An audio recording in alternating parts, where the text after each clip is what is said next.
अगर मैं बात करूं आपसे एमएसएमई यूनिट के तौर पे, अगर ख़ास तौर पे बात की जाए कि भाई आप मुझे अपने एम्प्लॉय का डेटा दो, तो डेटा के नाम पे क्या होगा, उसका नाम होगा, फादर नेम होगा, डेट ऑफ ज्वाइनिंग होगी, डिपार्टमेंट होगा और डेजिग्नेशन तो पता नहीं, उल जलूल कुछ भी डाल रखे होंगे।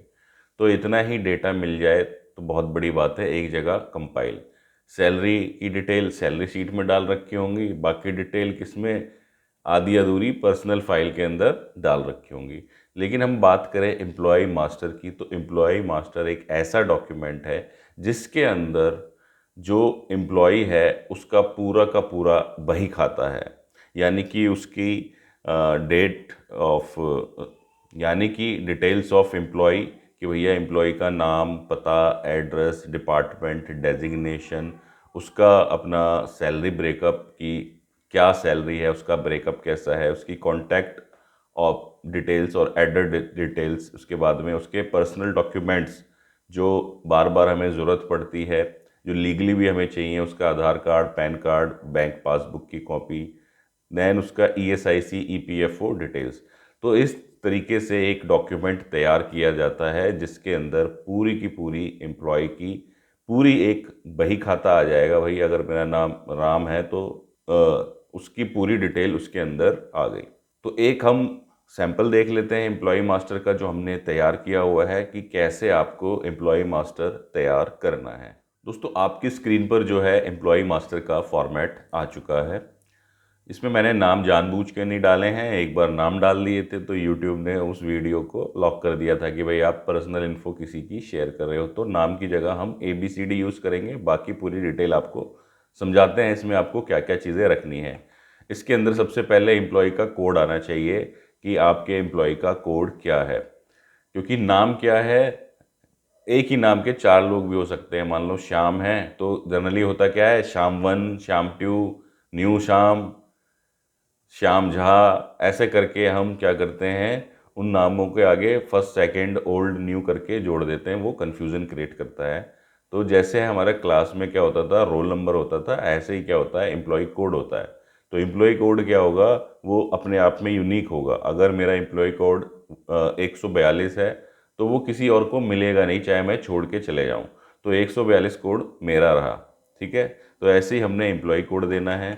एम्प्लॉय का नाम हो गया, उसका जेंडर हो गया, देन उसका डिपार्टमेंट कि किस डिपार्टमेंट में काम कर रहा है, अकाउंट्स में कर रहा है, डिस्पैच में कर रहा है, एडमिन में कर रहा है, परचेज में, क्वालिटी में कर रहा है।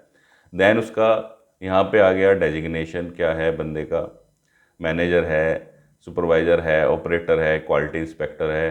देन कंपनी के रोल पे है या कॉन्ट्रैक्टर ABC के रोल पर है। मैरिटल स्टेटस, शादीशुदा है नहीं है, उसकी ईमेल आईडी, उसका ESIC नंबर, ठीक है, डेट ऑफ ESIC रजिस्ट्रेशन, कब उसने कराई थी ESIC में, उसका EPF account number, then date of registration of उसका EPF, फादर्स नेम, एम्प्लॉय का आधार कार्ड नंबर, एम्प्लॉय का पैन नंबर। डिटेल इसलिए नहीं भरी है कि पर्सनल इन्फो किसी की ना जाए।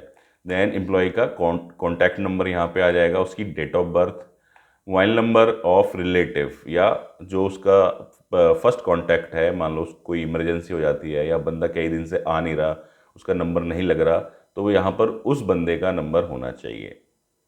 देन नॉमिनी नेम, उसका नॉमिनी कौन है, नॉमिनी आधार, ठीक है, परमानेंट एड्रेस, करंट एड्रेस, उसका बैंक का नेम क्या है, बैंक का अकाउंट नंबर क्या है, उसका IFSC कोड क्या है, date of joining, date of leaving, employee photo, Aadhaar card की स्कैन कॉपी का PDF का लिंक लगा देंगे यहाँ पर, पैन कार्ड की स्कैन कॉपी का लिंक लगा देंगे यहाँ पर, बैंक की पासबुक का स्कैन कॉपी का लिंक लगा देंगे यहाँ पर, ESIC पहचान कार्ड का लिंक लगा देंगे यहाँ पर अगर उस पर ESIC एप्लीकेबल होता है तो। देन एम्प्लॉय की कैटेगरी क्या है, वर्कर है, स्टाफ है, ठीक है।